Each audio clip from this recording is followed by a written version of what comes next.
Good afternoon. I am SK SOOD, retired Additional DG, BSF. Today, I will be telling you about the Central Armed Police Forces. Actually speaking, these are the acts and rules of these forces state that these are armed forces.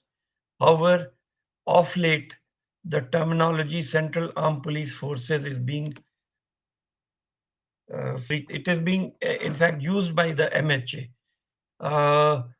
Although the acts and rules of these forces state that these are armed forces. Police being a state subject, center cannot raise police, hence these were termed as armed forces.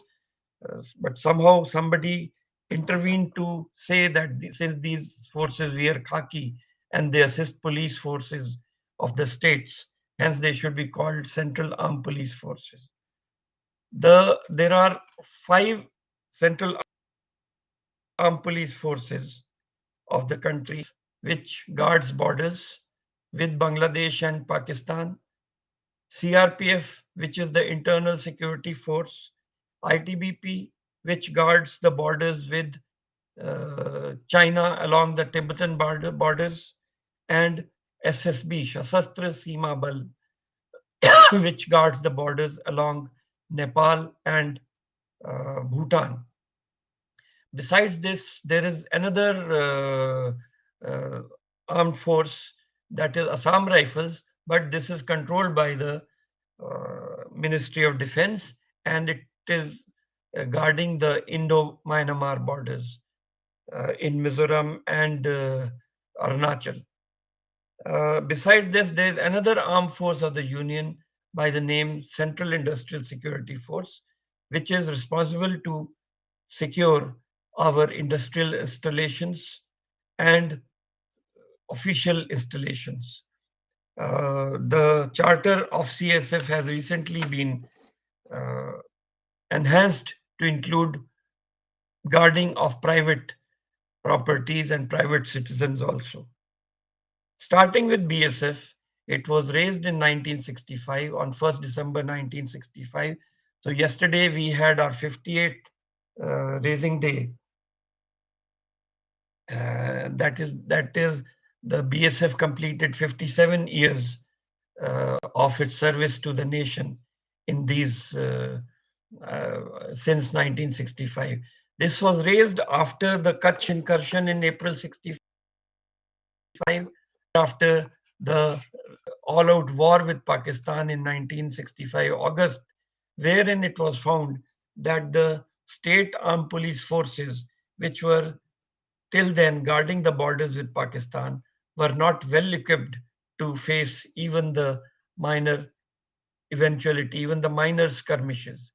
Therefore, a committee set up under the then Home Secretary, assisted by the Army Chief and Mr. KF Rustamji, who was later the first DG of BSF, decided and recommended to uh, create a new organization exclusively to guard the borders with Pakistan, both on the eastern flanks and on the western flanks.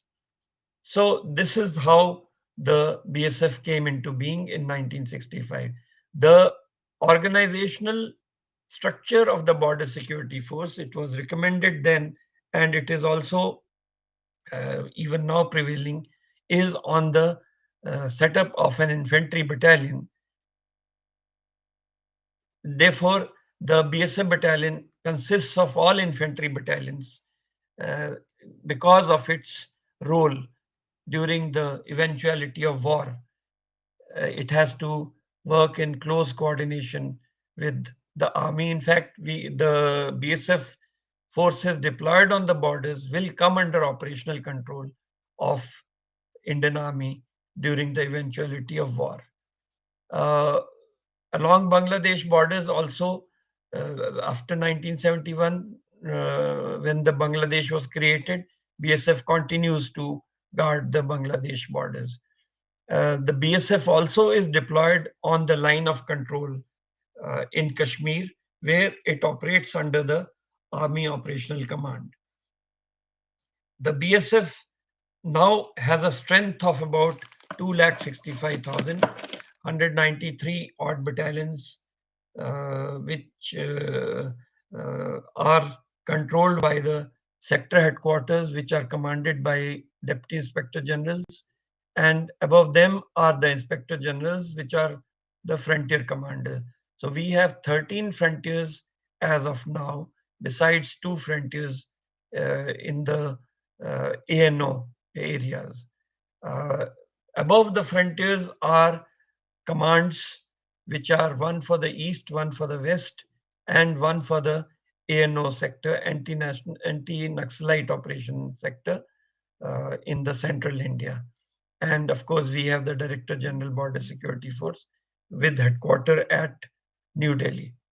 So this is the general organization, and BSF is a versatile force which has its own air wing, which has its own water wing to guard the uh, riverine borders of the country along the Sar Creek area, along the Brahmaputra and Bay of Bengal area on the east, besides several small riverine patches in Punjab, in Jammu, and also on the eastern frontier.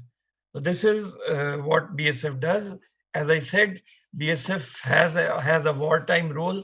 The peacetime tasks of the BSF promote a sense of security amongst the border population, to prevent trans-border crimes and unauthorized entry and exit from the territory of India, and to control smuggling or prevent smuggling. This it does by establishing uh, border outposts under each battalion, and from there, from these BOPs or the border outposts, posts which operate as bases for sending out patrols and ambushes during day and night. As I earlier said, the BSF guards both Indo-Pakistan and Indo-Bangladesh border. It has also done extremely well, even though it was only 6 years old at the time of 1971 war, by uh, by its personnel being awarded by one Mahavir Chakra and as many as 11 Veer Chakras, besides several other medals and mention in dispatches. BSF also contributes to the United Nations by sending its contingents. Presently, its contingent is deployed in Angola. So this is about the Border Security Force.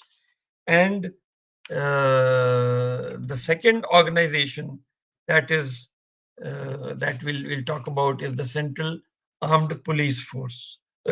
Central Reserve Police Force. This was raised in 1939 as the Crown Reserve Police during the British period, and was renamed as Central Armed Police Force in 1949 after the independence, when its act came into existence. Uh, this is therefore now almost 83 years old and has a glorious past in internal security, and also it played a major role in the skirmishes with Pakistan in Kutch area during the early 1965. The motto or mission, the motto is Seva and or Nishtha, and the mission of this organization is that it shall be to enable the government to maintain rule of law, public order, internal security effectively and efficiently, to preserve national integrity and promote social harmony and development by holding supremacy of the constitution. So one can uh, safely say that the role of Central Armed Police Force presently is to assist the civil administration in maintaining law and order, and also operating in internal security duties and anti terrorist operations within the country. It also contributes to United Nations, and it has done extremely well in all these spheres. Uh, this has also raised specialized combat units like the Rapid Action Force, like the Cobra battalions, which are exclusively exclusive organization for rapid action against the militants in difficult areas. If we go by the group of ministers' recommendations of after the 1999 Kargil episode, the group of ministers has recommended, which has been approved by the central government, that Central Reserve Police Force is the uh, Central Reserve Police Force is the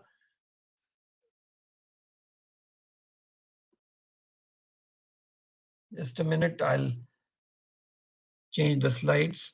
Central Reserve Police Force is the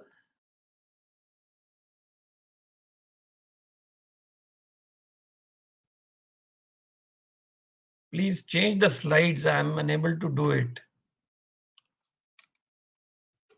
Anyway, so Central Reserve Police Force is the nominated internal security force of the country.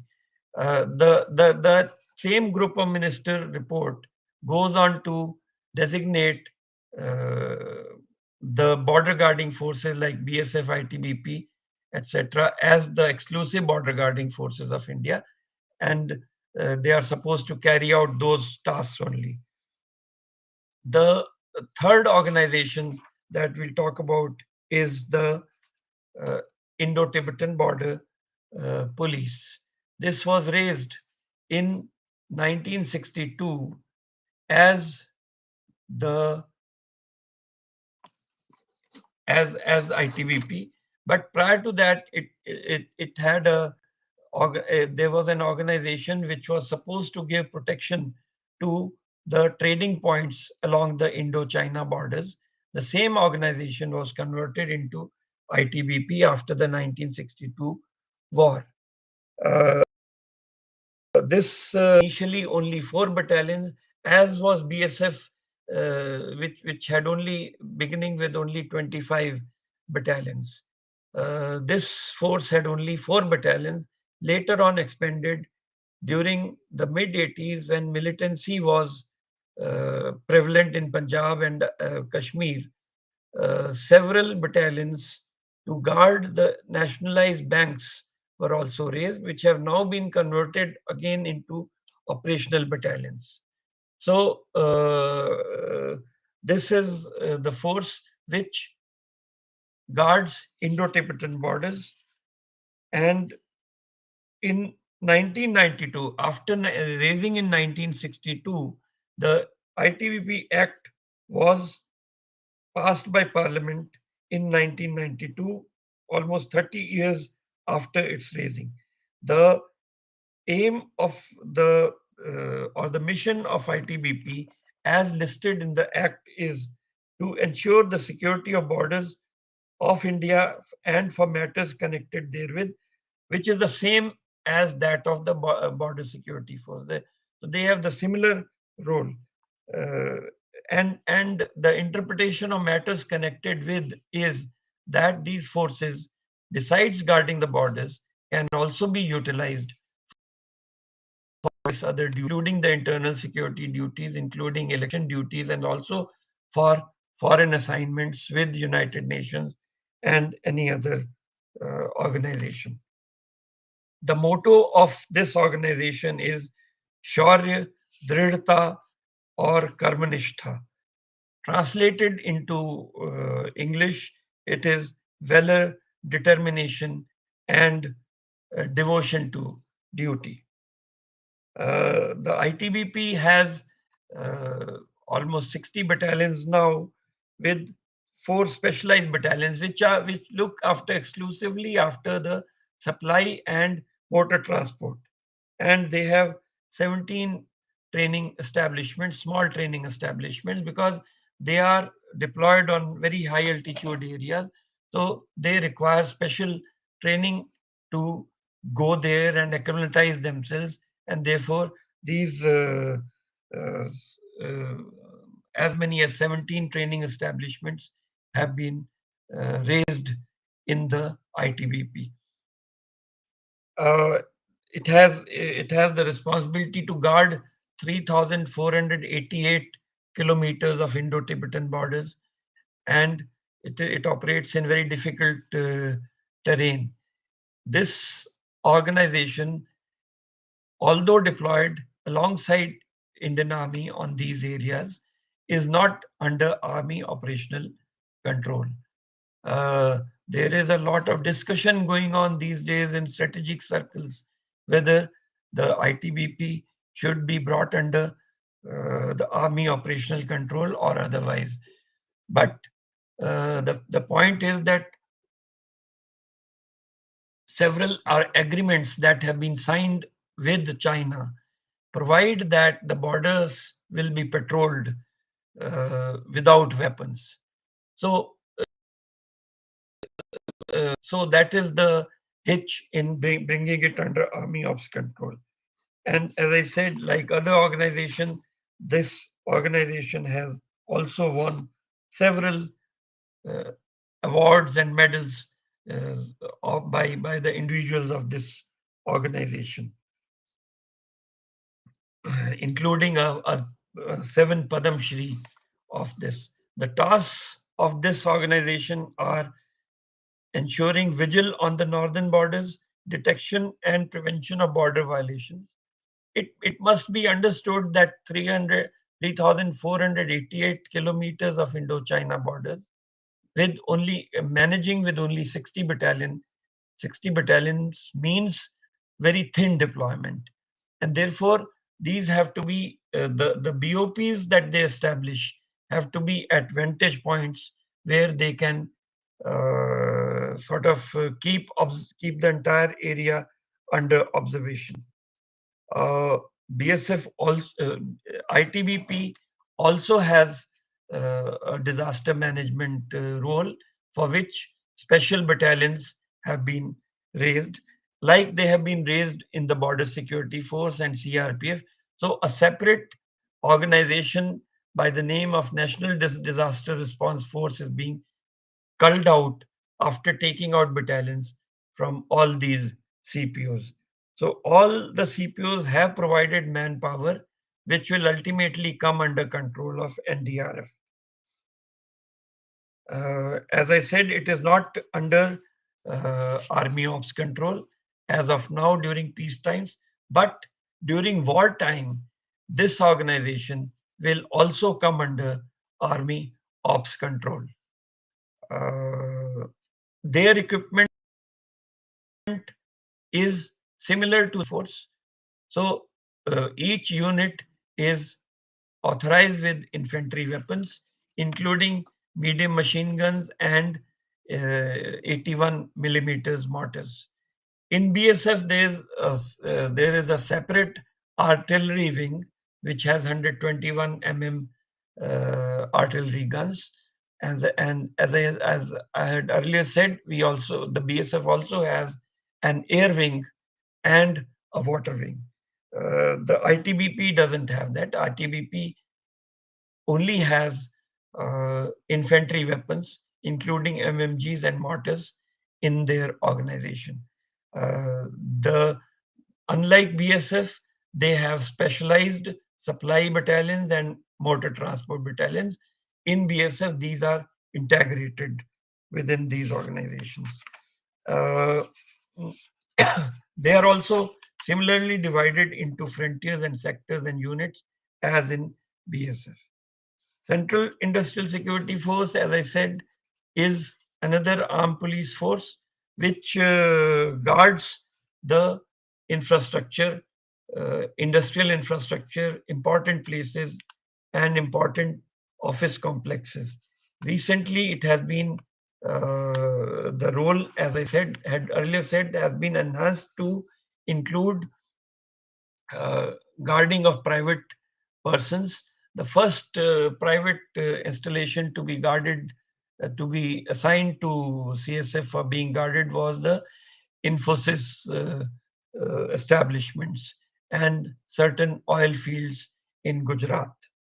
The CSF mission is to realize the organization's vision in a cost-effective manner through optimal utilization of resources, constantly upgrading skills and developing core competencies, adopting state-of-art technologies, and providing holistic security solutions. So they are, since they are into security, so more and more security-related equipment is being acquired by them, and their troops are uh, quite highly technically trained.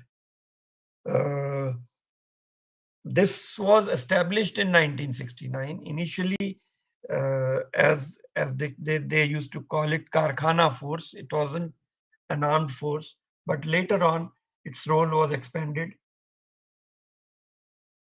and they were converted into an armed force, and weapons were issued.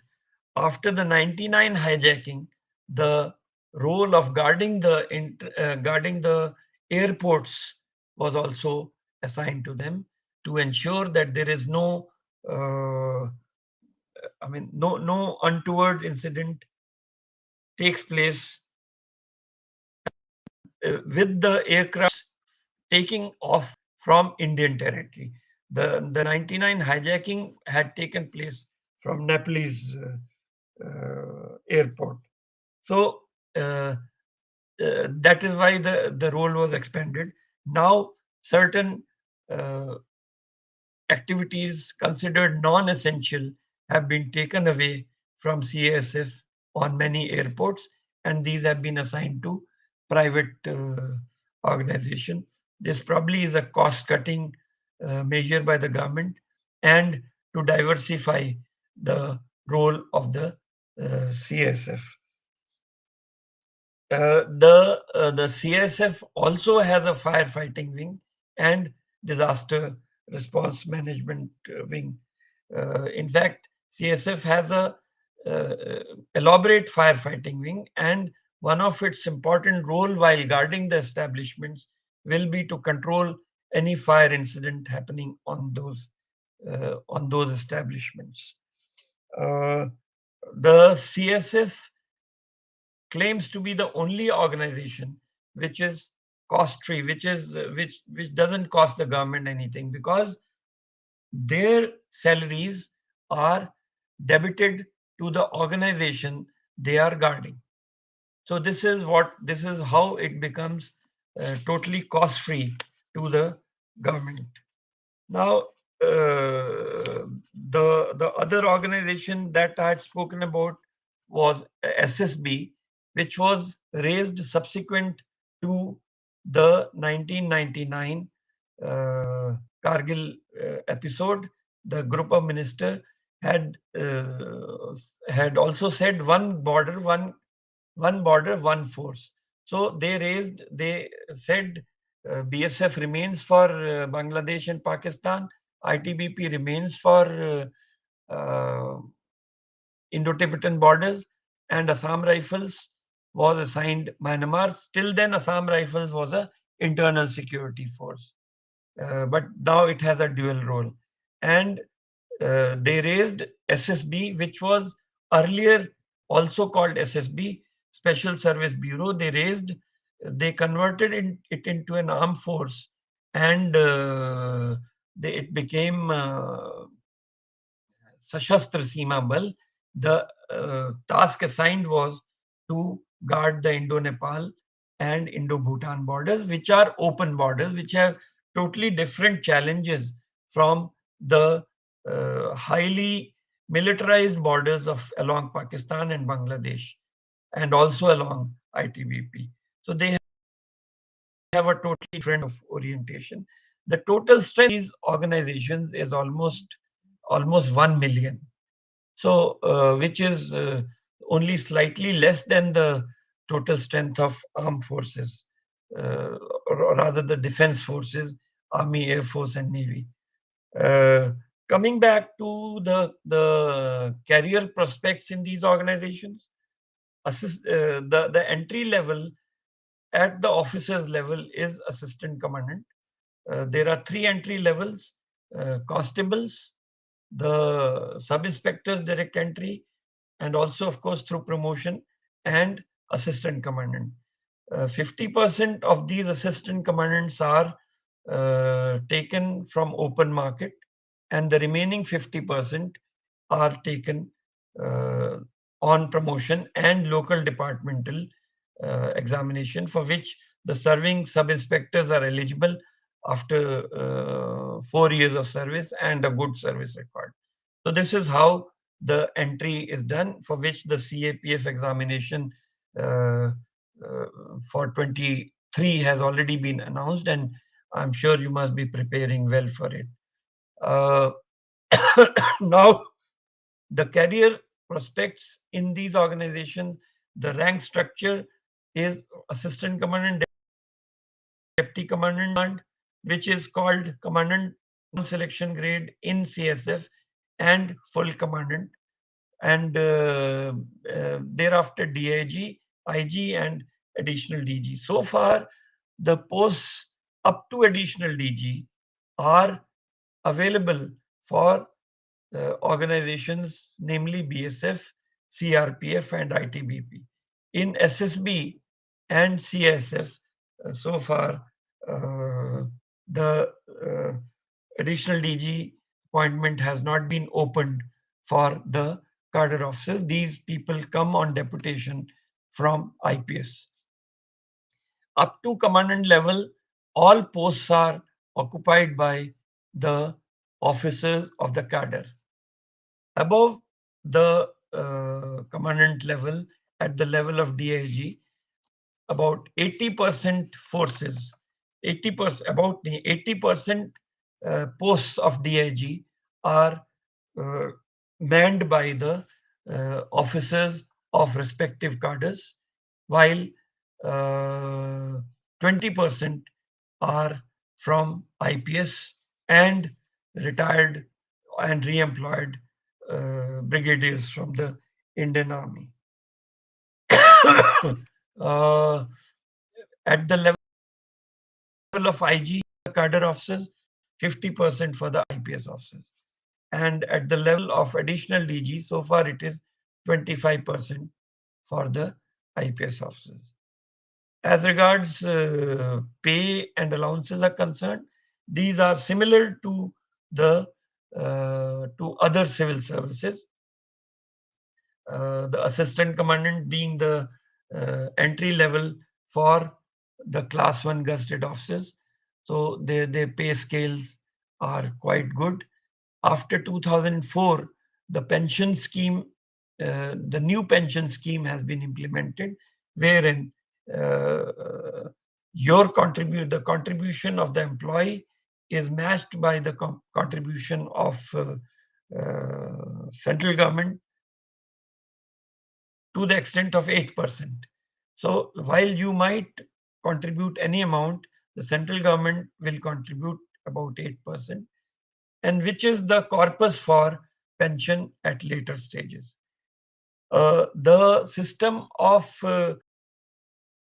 non-functionation has been implemented partially after a court ruling which said that these organizations being organized service, uh, the benefit of all the benefits of organized services must be extended to these organizations. So non-functional financial upgradation is given. At the lower levels, a scheme called ACP, Assured Career Progression, has been implemented, which means that after an assistant commandant gets the pay scale of a deputy commandant after putting in 4 years of service, and a deputy commandant gets the uh, pay scale of next rank, that is 2IC, after putting in total 10 years of service. So an officer, not assistant commandant, an officer who has put in 4 years of service will be entitled to the next higher level, and an officer with total of 10 years of service will be eligible for the second upgradation. NFFU so far with partial implementation has been implemented only from the level of DIG upwards. However, efforts are on and there are several litigations pending in various courts for for extending the full benefit of NFFU, which will mean that if you are, say, joining in 2023, you will be equated with the IAS officer of 2025.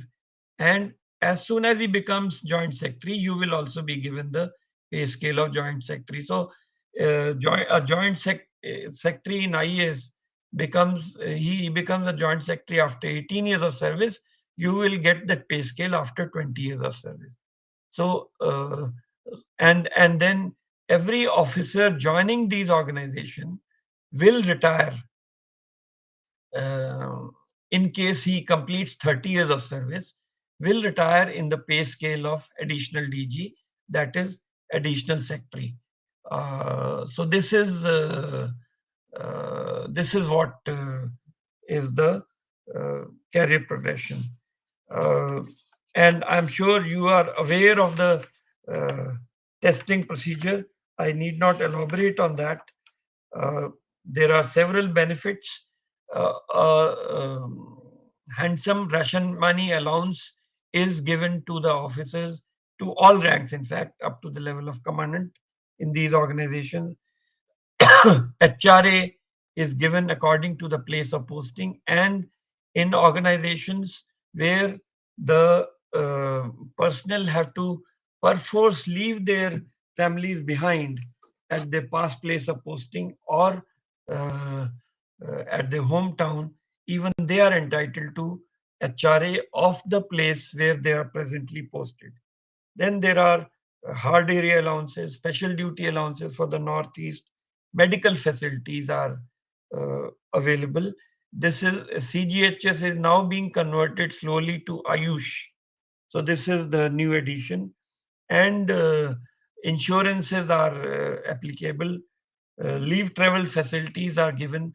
One and half leave travel ticket from the to the hometown is means one full and one way ticket is given, and a uniform allowance is given to all ranks every year. Uh, and as I earlier said, a new pension scheme has been made applicable to these services with effect from 1st of January 2004. Now, I find uh, some questions here. There's a question about medical facilities for CAPSF.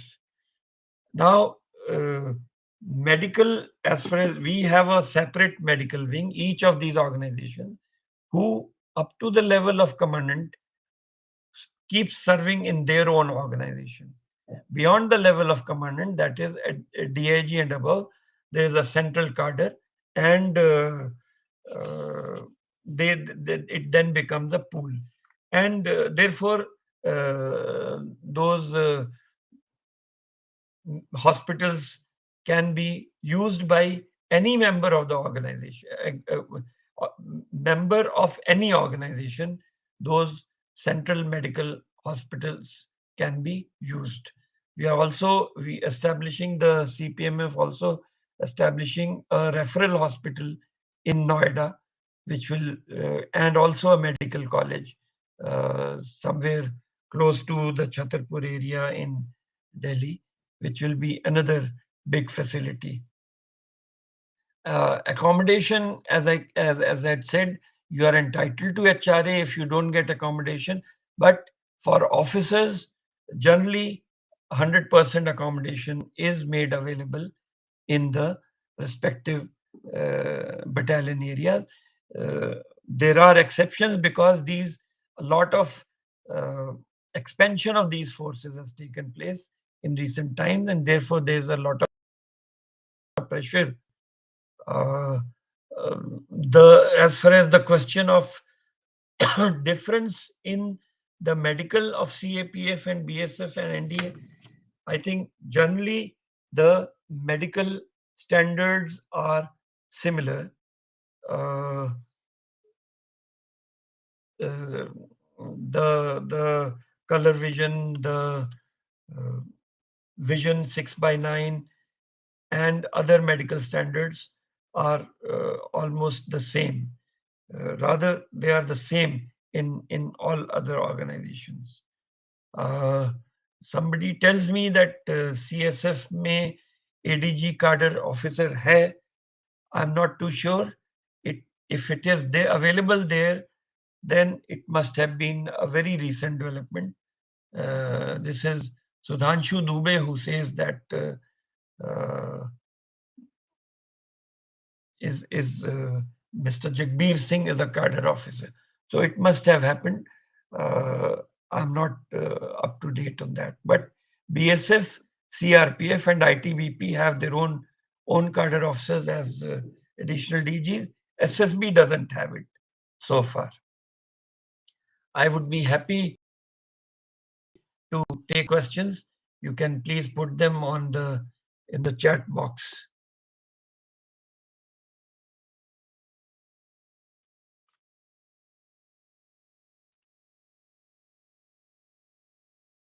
This is about the Central Armed Police Forces, and these forces are very critical to the safety and security of the country.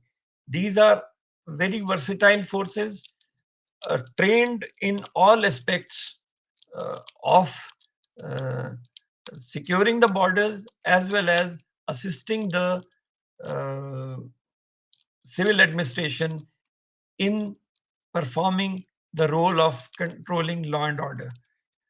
Election duties, the central armed forces are preferred over the state police because of an apprehension that state police forces may not be impartial while being deployed there. So they are very highly in demand, and as a result, on many occasions, the basic role that these forces have to perform uh, gets neglected. So, like BSF and ITBP, SSB will have to be withdrawn from borders for deployment for security for election duties. So that leaves the borders thinly guarded, and that might create a problem.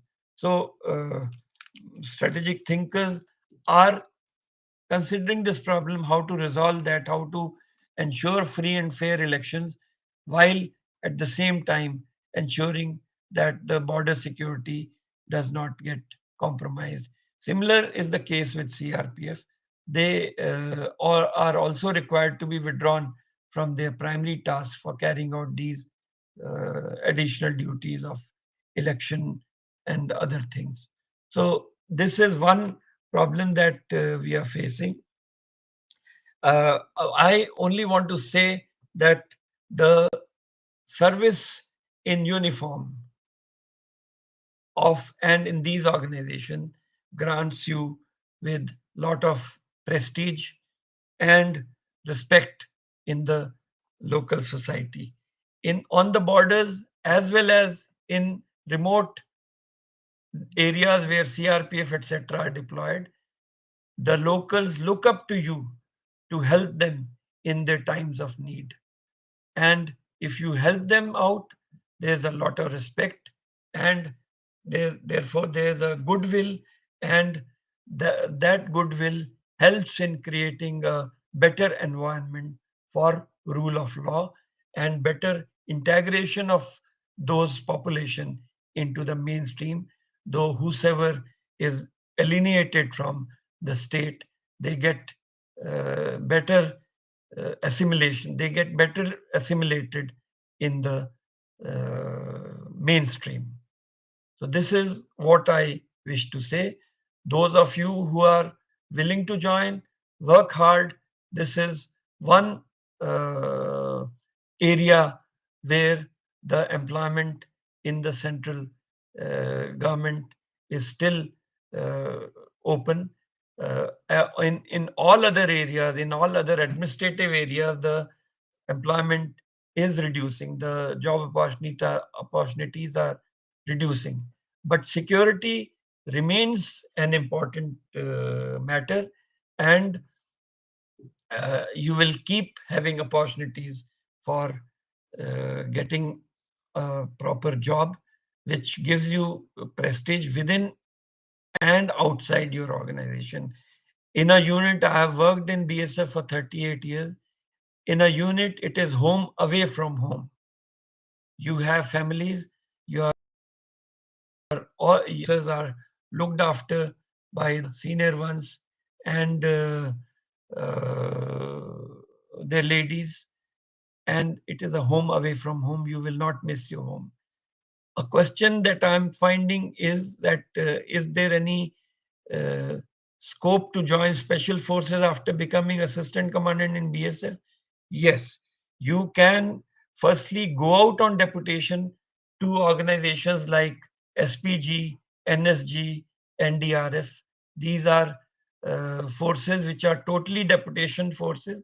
You can go there. You can also go out on deputation to various uh, central enterprises where you can be employed as vigilance officer, and and you can also go to state police organization in special capacity for carrying out specialized tasks.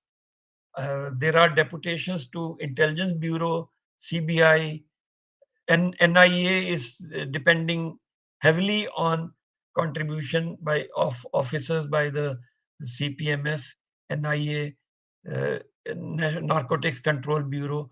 There are a lot of scope for going out to these organizations. I have come to the end of my talk on introduction. This is a brief introduction. If you have any questions, you can perhaps share them with the Unacademy. I will try to answer all those questions uh, during the next sessions, or maybe whenever the opportunity is made available to me. Thank you very much.